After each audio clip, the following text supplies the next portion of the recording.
my goodness. Thank you guys so much for being in studio with us this morning. I've got Dr. Is it Nicola? Nicola. Yes. Okay. I get in trouble with another Nicola as well. So I was being... Thank you. I appreciate it. Yes. Nicola Bird, and she's the executive director of the IHO, that's the Integrated Health Outreach. And of course, we have Mr. Kieron Murdoch, of course. He's our communication and admin specialist in the Integrated Health and Outreach. And of course, we have Madam Yvonne Benjamin. I'm here calling this morning, you know. Duty calls because I think duty calls on the other end. Very So I'm well. here with All you right. now. Well, I'm just going to be prim and proper with you today. And of course, she's our senior litter warden and inspector of the National Solid Waste Management Authority. Good morning, gentlemen and ladies. Thank you so much for joining us this morning. Kieron, I want to start with you first because you and I have been having some conversations about the integrated health outreach and all that it is doing. You're back with another initiative and something that is very dear and close to my heart.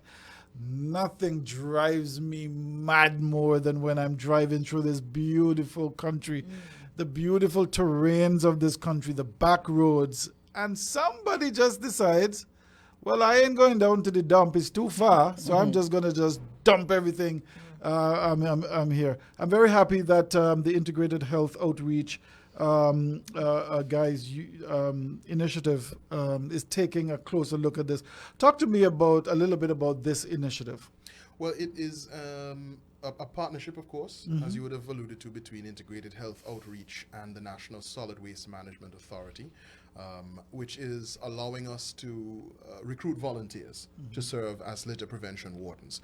Of course, there's an existing framework which is already in place that I'm sure Ms. Benjamin will speak to a little bit later for litter prevention wardens. Right. Those are officers which Antiguans and Barbudans are already accustomed to, persons who are charged with the duty under the Litter Prevention and Control Act, if I'm stating that correctly. Yes.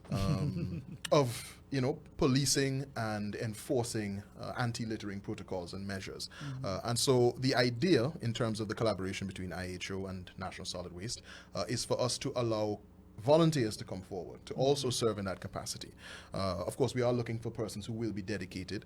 On a previous engagement, the executive director, Dr. Bird, would have mentioned the fact, and it is an important fact, that persons do have to be aware of what the commitment is going to entail, and the fact that it is a volunteer commitment. We do have a number of persons across communities in Antigua and Barbuda who are willing to step forward and take on that role. Persons such as yourself who see what goes on around them and want better for their community, want better for their environment, and want to take part in that level of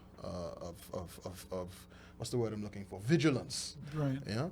And one thing that is important to note is that when you work with the community, when you are able to have a collaborative approach, we call it collaborative social accountability, when civil society and citizens and governments are able to work together, you get a better outcome, generally, especially at the community level, because it's people in the community who know what's going on. Yeah. You know what I mean? It may take some time across different areas, across different sectors, for, let's say, the agency responsible to be there immediately, but persons in the community know what is happening in their communities. And that is why it is so important to IHO to be able to have initiatives like these where you're partnering with community, civil society, and government agency in order to improve sector governance. In this case, our environment, conservation of our environment, because of course littering is not just an unsightly and disgusting thing.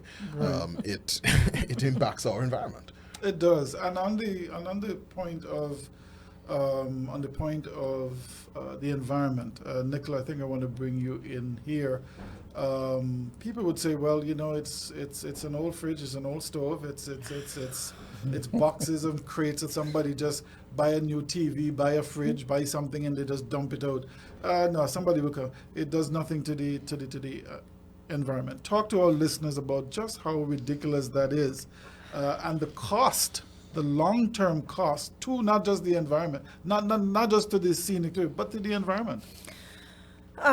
This is so layered. I guess you saw my immediate response. Yes, I know. Like, it's heavy. I'm going to also add into our personal health. So first of all, when we're just dumping, we normally again think of it so much in just terms of, as Kieron said, unsightly. Yeah. But the layers are so much deeper. One, these things have toxins, they have chemicals that they leach into the soils, they leak into the environment, so they can impact our health. Right. So we also saw recently in the flooding when the drains got clogged. Oh, yeah.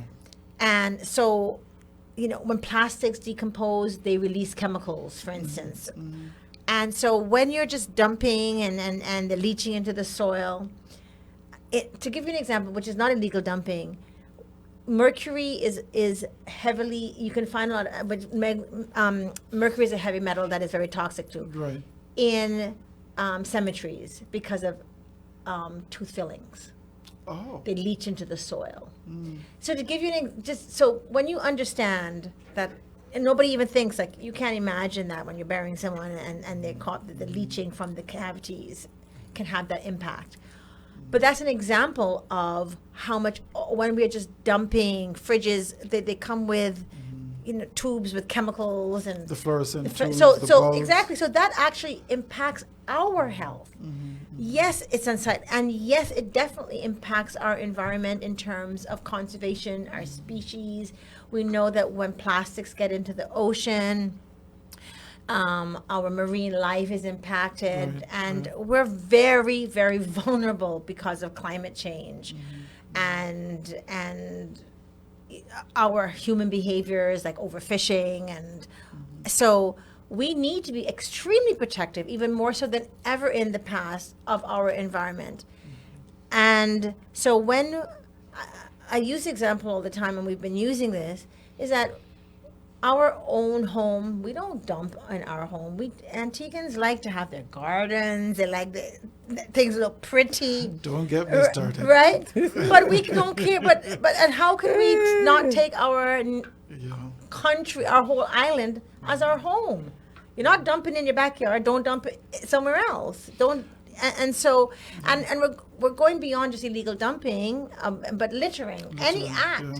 I mean, I like to hike. I've gone on hikes with people who are supposed to be caring, and then you see them dumping, and they're hiking and they're dumping bottles, and you're supposed to think. We have to think differently. You're supposed to know, care for your environment. So we can't just one bottle is okay. None of it is okay. So. Littering, illegal dumping impacts our own health, our environmental health. Antigua is our home, and we need to treat every part of Antigua as our home. I study human nature, particularly that in the Caribbean. I did a thesis at some point, many moons in my life. I'm not even going to try to pretend to be like Kieron, I called it. I get a lot of grinding when I come to the different videos. Yeah, I'm being very careful. I'm being very careful here.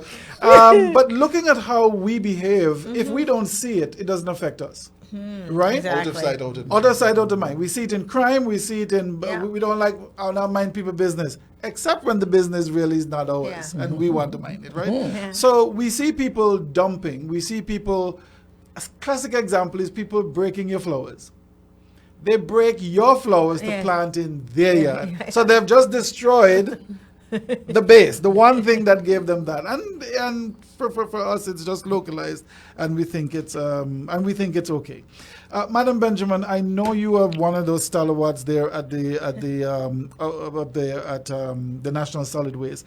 You guys have just, you have started again to re-energize the base to say, look, we need to remove all of these old cars. We need to remove bulk waste. We need to do it more responsibly. Talk to us a little bit about the collaboration with the integrated health outreach. Good morning, Winston, and to Mr.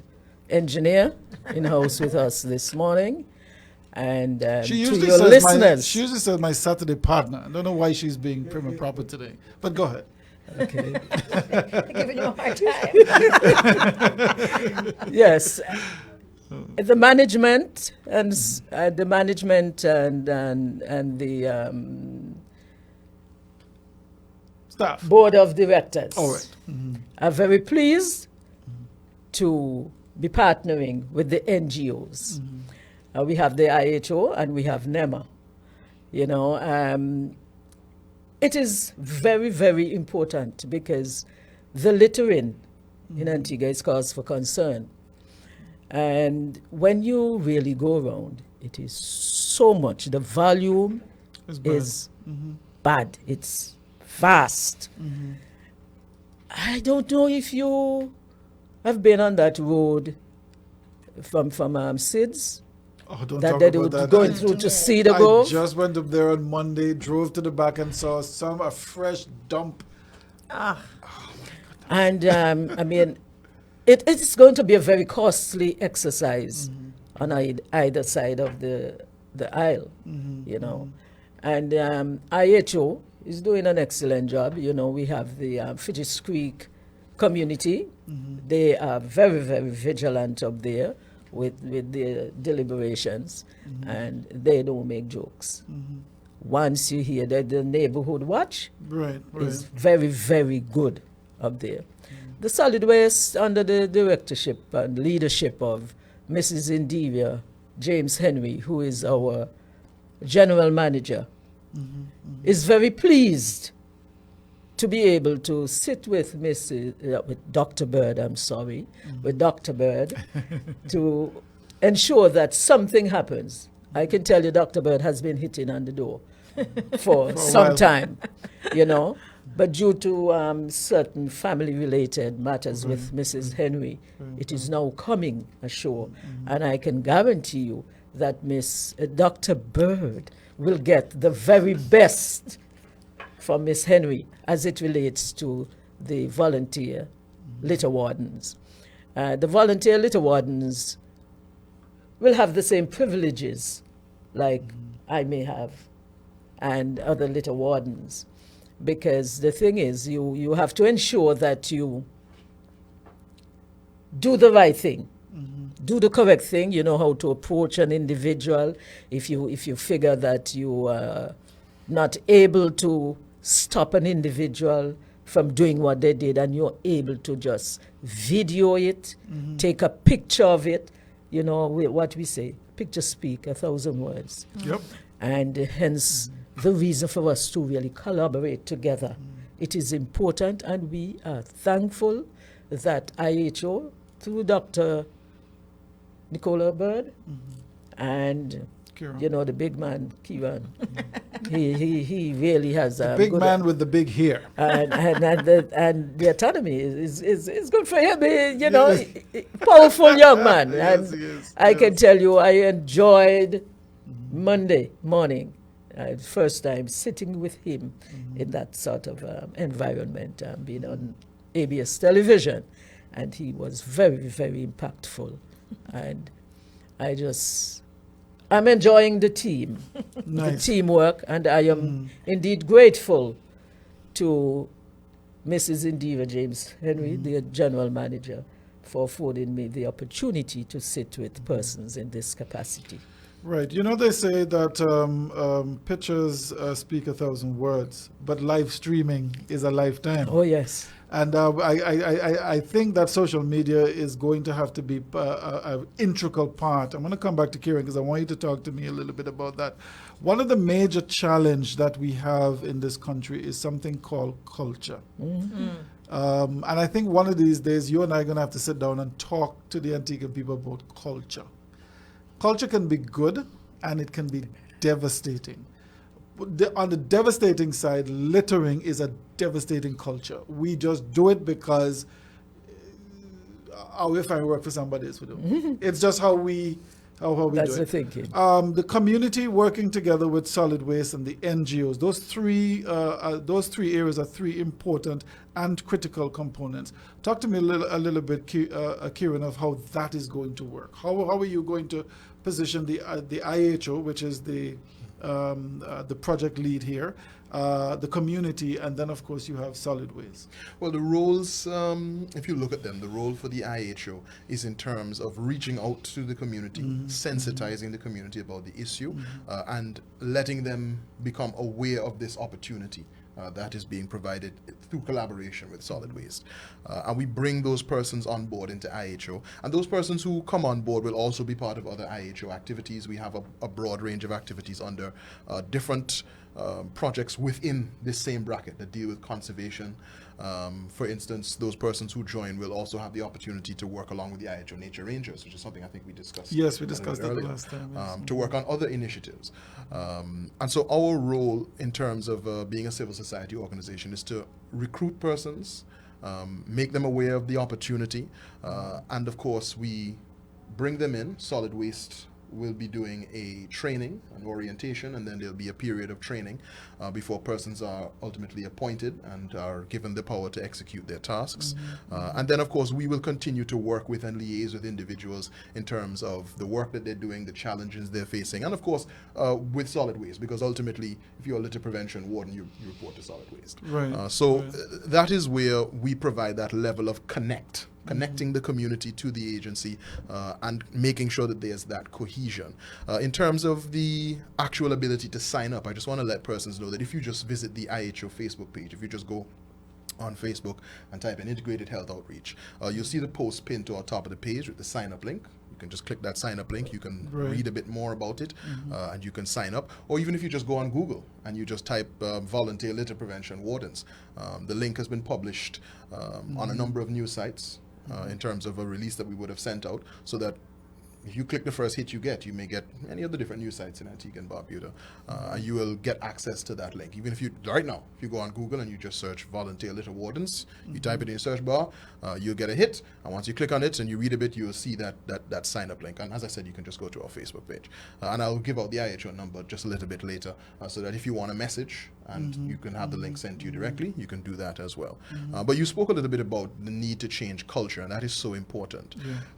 We do in fact have a culture of littering, and when something is part of your culture, it's difficult to get rid of. I think we all grow up, or at least many of us, most of us grow up observing or even taking part in that culture of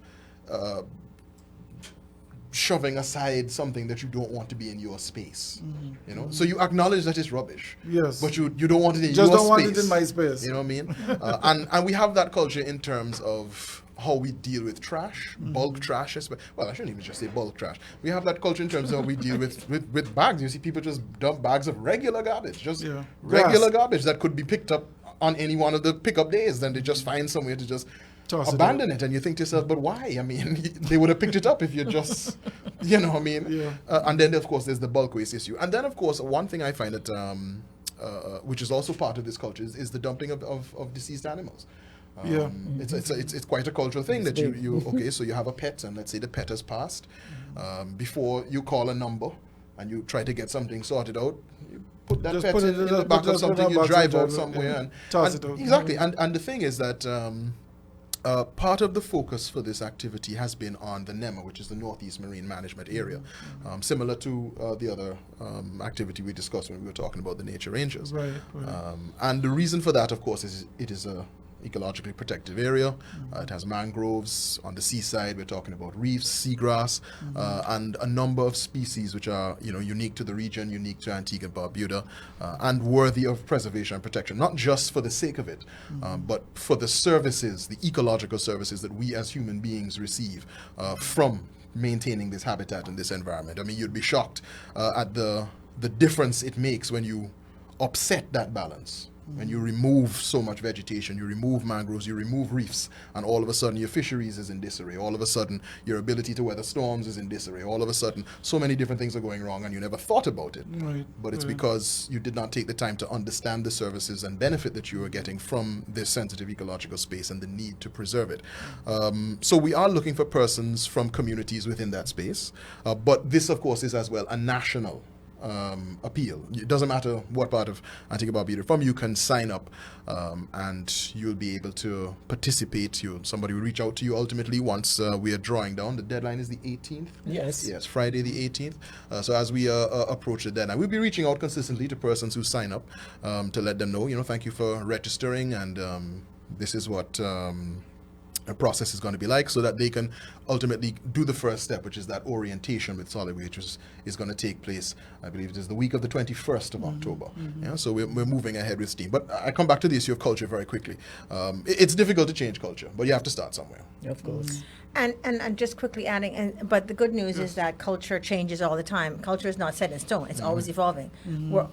We're not where we were 100 years ago, clearly. So our culture is always evolving. So we have to change things that are destructive and harmful to the environment, to ourselves, and to our community.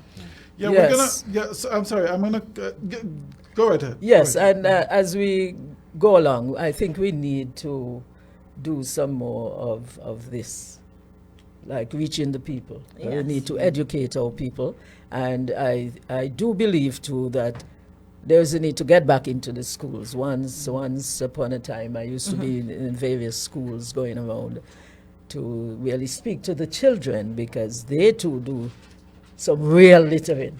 Yeah. You know, and we need to get in there and try to see how much we can get them involved. And just quickly adding is Sure, go that ahead. part of this program, so now we have the Litter Prevention Warden training of the adults, but we are in talks, and the plan is to also do this in schools. That has, so this is the first time that we've gone in community volunteers, but we're also looking to have student Litter Prevention Wardens Oh, nice. and do that training. So that program is going to be developed, that curriculum. We're going to be, so we actually meet on Friday to have that discussion, Okay, what that so- would look like. And we've already talked to 2 schools about it. And we have an Certainly. after-school program in Pierce and Glanvilles. And once we get that, then we're, of course, bringing in Ministry of Education. And I'm going to just quickly add before the next question, is that this initiative, this whole, comes out of the community. It is not something that we just sat in our little space and said, oh, well, let's do this. We, through this collaborative social accountability approach, which is working community and government, the different government institutions, departments came out. National Solid Waste came, Ministry of Education, Fisheries, Department of Environment, to meet with the community in the Northeast, the NEMA area, to discuss their needs. And one was managing litter. So this actually is a community-based initiative Right. in collaboration and putting this forward, and actions were taken as a result of what the community, and then we were participating. So it's really it's not, like I said, it is coming from the the community. people, from the needs, saying that this is something that we want to see as a change. Yes, and I- then I- another sorry. area that we could look at too is the business places, Yes. because they do create a lot of waste, and there are times when they will have engage someone to take their garbage to the landfill, And but that for person some just reason on it their way ends home up just somewhere decides, else. yeah. You know, Yeah. so we at Solid Waste, we are encouraging persons, corporate Antigua, everybody, homeowners, to ensure that they get the tipping fees, receipt from whomever they have taken Before out they pay their them. right, to ensure that happens. Once you see that, you know they went to the landfill. Right. So it is very, very important, and they too, even the truck drivers, be it government or private, and we seek a way out that we can get all of those supervisors of the various ministries, of the management of the various businesses, to engage them so they know what is expected. You know, because it's becoming a real problem in all aspect of littering. I really and truly hate to move on from this. Time is against us, and so I'm going to be in touch with Kieron. Kieron, I think we have to have a longer spate. I'm wondering if either sometime next week or this week we can come back to take a good 2-3 hours, because conversations like these need to happen, right? I'm going to sign up as a volunteer because, as I said, I traverse this country and nothing pains me You have to be more. prepared, you know, you have to be prepared. Well, And also, one thing we didn't want to mention is that you have to be prepared to go to court as well. Yes, Well, yes, there we you have to go. be Litter prepared Prevention for that. So you yes. have to be committed to it, and we're asking Yes. the persons to also be committed to do it for at least a year. or 1 year. Yeah. And you have to be prepared to put your friends on the block. Well, there you go. If your neighbor throw garbage, so if you see you drive down the road and you can't say, well, it's my neighbor. No, that don't work. Culture. Culture. Guys, time is against us. I've got my other guests waiting outside. But I want to thank IHO for its overall commitment to not just the cleanliness of our country, but the future of Antigua and Barbuda. The eyes of the world, Antigua has been speaking up for quite a while. The eyes of the world is now opened on us, and we have an obligation not just to the world, but to future generations. Yes. And I think that this is what IHO is pushing ahead on, and working with the community, and certainly with the National Solid Waste Management Authority is a very good way of mobilizing and coordinating and organizing. Kieron, you have the final word. One last quick thing I'd say is, you know, they say when you go into somebody's bathroom, you can tell how clean they are by looking behind the toilet. True. All right? Same thing with the country. So you go in you leave the airport and say, oh, things looking nice. Lovely. And then you go on a back road somewhere and, oh, Lord. That's what it is. Kieron is bringing up but that's true. That is so true. Hey, that's going to do it for us. Thank you so much, guys, and we look forward to an extended conversation about how we can break culture for a better culture. Hey, I like that. I just created something. Yes. All right. It's good to have you, and thanks for having us. Thank you We're grateful. so much. We're grateful. Thank you. No problem. Bye-bye now.